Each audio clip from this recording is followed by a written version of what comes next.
Abka Fitz-Henley, chairman of the JLP's Communication Task Force. The People's National Party, PNP, says it is deeply concerned about what it calls widespread reports of vote buying and voter suppression in the recent general election. According to the party, the long delays for voters at many polling stations are a cause for concern. The party is also claiming that there was a refusal to allow persons in the line at 5 p.m. to vote. It is being asserted by the opposition that these practices strike at the very heart of the country's democracy, undermining the right of every Jamaican to freely choose their representatives without fear or inducement. Meanwhile, the party says while it respects the will of the people, it cannot ignore the corrosive effect of what it is terming illegal and immoral actions on public trust in the electoral process. It is calling on the Electoral Commission, law enforcement and civil society to take decisive steps to confront and eradicate the practices. The police are reporting that 4 persons from Kingston 12 addresses have been charged with office breaking with intent, malicious destruction of property, and misprision of felony following an incident in Hope Bay, Portland on Monday, August 25. They are 26-year-old Rashid Lyons, 30-year-old Eugene Brown, 21-year-old Emily Brown, and 44-year-old Shakira Clark. According to the Port Antonio police, about 2:30 a.m., Eugene and 5 other armed men reportedly entered a man's place of business. While inside, they were accosted by the owner of the establishment. An argument reportedly ensued, during which one of the men pointed a firearm at the owner. In an attempt to defend himself, the owner discharged several rounds from his licensed firearm, injuring 2 of the men, 1 fatally. The other men fled the area unhurt. A report was made to the police, and an investigation was launched. The escapees reportedly contacted Emily and Clark, who solicited the help of a taxi company. The police intercepted them while they attempted to flee the parish, thwarting their efforts. All 4 individuals were arrested and subsequently charged, following a question and answer session in the presence of their attorneys. A court date for them is being finalized. The police are reporting that a foreign national who was reported missing has returned home.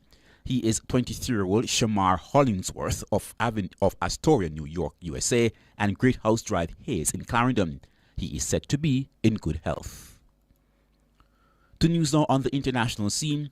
The Israeli military has destroyed a high-rise block in Gaza City, the second major tower it has targeted in as many days. Defense Minister Israel Katz posted video of the building collapsing on X with the caption, "We are continuing." The Israel Defense Forces, which has been expanding operations in Gaza, said the Susi Tower was being used by Hamas, a claim denied by the militant group. It was not immediately clear whether there were any casualties. Ahead of Saturday's strike, Israel dropped leaflets repeating calls for Palestinians to relocate to what it calls a humanitarian zone in the south. And now to sport. Rory McIlroy maintained his bid for a second Irish Open title as a bogey-free 68 left him 4 shots off the pace going into the final round at the K Club.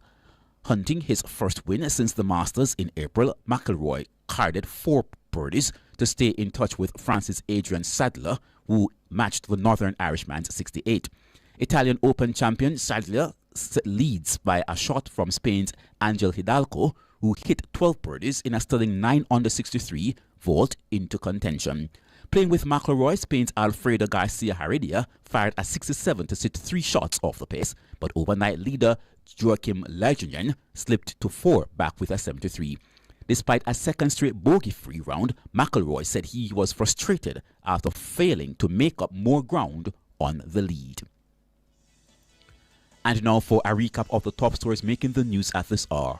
EOJ says final count for the general election has been completed in 37 constituencies. JLP supporters are still celebrating Donovan Williams' win in Central Kingston following the official count. PNP says it is deeply concerned about what it calls widespread reports of vote buying and voter suppression in the general election. You can find the news on our website at nationwideradiojm.com and on the Nationwide app available on Google Play and the App Store. Use this next at 5 tomorrow afternoon. Good afternoon.